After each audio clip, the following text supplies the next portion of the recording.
Hello student, तो आज हमको वर्कशीट 31 डेट 21 सितंबर सब्जेक्ट इंग्लिश और क्लास 10th का टॉपिक ट्रिम्फ ऑफ सर्जरी, मतलब सर्जरी पर जीत, सर्जरी की जीत।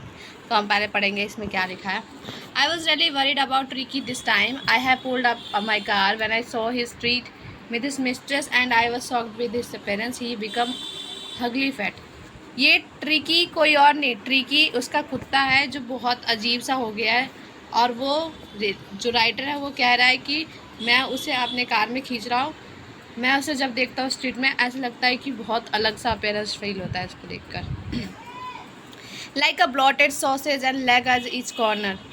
उसका शरीर बिल्कुल उथला पुतला जैसा लगता है, मानो उसका मांसपेशी उसके शरीर को छोड़ रही हो। इतना मोटा हो चुका है वो। उसके लेग के चारों तरफ उसकी eye, bloodshot, rheumy, state hair, tongue ऐसे मानो लग रहा है बहुत बड़े बड़े से हो चुके हैं। And he is listless. Mister Horrit he seemed to have no energy. मानो उसको देख के लगता हो कि उसके शरीर में बिल्कुल भी एनर्जी नहीं बची हुई है। उसके अलावा I thought he must be suffering from mall nourishing. और वो ज़्यादा खाना नहीं खाता, जिस वजह से लगता है कि वो बहुत ज़्यादा ही खाने का शौकीन नहीं है, और उसको खाने बहुत कम खाने की वजह से माल नरिशमेंट का भी शिकार हो चुका है। I have been giving some little extras between meals of build him. मैं उसे उसके खाने में कुछ चीज़ें ऐसी देता हूँ जिससे उसका बॉडी बिल्ड कर सके, जैसे मेल्ट कोड लीवर ऑयल और बॉल ऑफ हॉर्लिक्स, ताकि वो अच्छे से, और रात को सोते वक्त हॉर्लिक्स देता हूँ उसको बॉल में। नथिंग मच, ये ज़्यादा नहीं है। And did cut down on the sweet things I told you. और साथ में मैं उसे थोड़ा मीठा कम खिलाता हूँ। Oh I did for a bit, थोड़ा बहुत। But he seems be so, तब भी वो लगता जैसे बहुत ज़्यादा ही कमज़ोर दिख रहा था।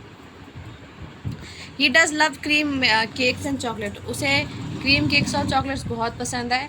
आई can't bear to refuse him. मैं उसे ये नहीं दूँ, ऐसा नहीं हो सकता। I looked down again the little dog. मैं जब उसे वापस देखता हूँ छोटे से कुत्ते को। I trouble Tricki only fault व agreed and he had never been known refuse food. अब वो ऐसा हो ही नहीं सकता कि खाना छोड़ दे। He tackle me an ever day night and wondered about all this thing.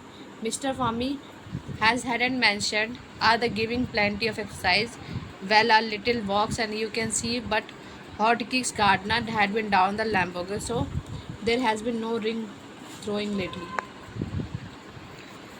तो मिस्टर फार्मसी से कहते हैं कि हमें इसको थोड़ी बहुत एक्सरसाइज करानी चाहिए और साथ में इसको थोड़ा लिटिल वॉक सुबह के समय। तो फिर आप इसमें थोड़े बहुत चेंजेस देख सकते हैं। तो हम अब इसके क्वेश्चन आंसर कहते हैं। पहला है like a blotted sausage which a literally device is used here। यहाँ पे blotted sausage क्या चीज़ है? तो हमारे पहले क्वेश्चन का आंसर है बी सिमिले। दूसरे वाले का आंसर है बी अबेसे। तीसरे वाले का आंसर हमारा है बी मालनरिशिंग, मतलब जो इंसान खाना नहीं मिलता है वैसा।